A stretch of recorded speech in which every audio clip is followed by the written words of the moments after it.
حياتي في رمضان باختصار. اشرب ميه كتير يا ابني عشان ما تعطش. حاضر يا ماما. يا ابني اشرب ميه كتير يا ابني عشان ما تعطش يا ابني. بشرب اهو يا ماما، بشرب اهو. يا ابني اشرب يا ابني بسرعه يا ابني، الادب يا ابني اشرب ميه كتير يا ابني. اشرب ميه، اشرب ميه كتير. حاضر يا ماما، اشرب اهو يا ماما، اشرب. بصوا يا جدعان، احنا عايزين نركز المره دي يا جدعان واحنا رايحين للدروب، تمام؟ شويه تركيز بس، شويه تركيز وهنعدي المرحله دي على خير باذن الله.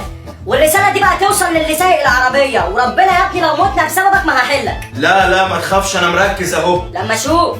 وبالنسبه لكلب اللود اللي معانا في الفريق، يا حبيبي احنا مش بنلعب على كاس عالم يا حبيبي، يعني سيبنا ناخد نفسنا احنا كمان معاك. خلاص تمام ماشي، وربنا اللي هلوت برضه. لما اشوف. توكلنا على الله يا رجاله، وباذن الله هنكسب كده. شويه تركيز بس. خلاص وقت النوم وصل، الوقت الصدق للنوم.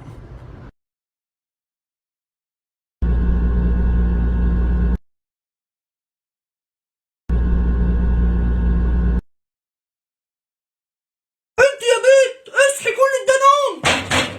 في ايه ياما بتصحيني؟ عايزه ايه مني ياما؟ لسه بدري. انت مش عارفه ان انا صايمه وقلبي مقطوع؟ ما ينفعش تنامي طول اليوم كده، ما يتحسبلكيش الصيام. انا بنقول لك اهو قومي. ماشي ياما، صحيت اهو.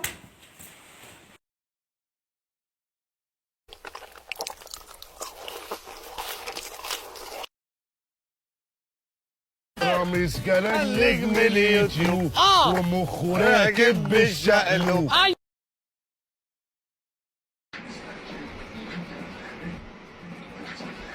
وانا ايه يمك فين؟ مش شايفها في الشقه من الصبح. هي نزلت. راحت فين؟ ما اعرفش، هي نزلت ومش عارف. ما قلتلكش انا راحت فين؟ لا. ماشي.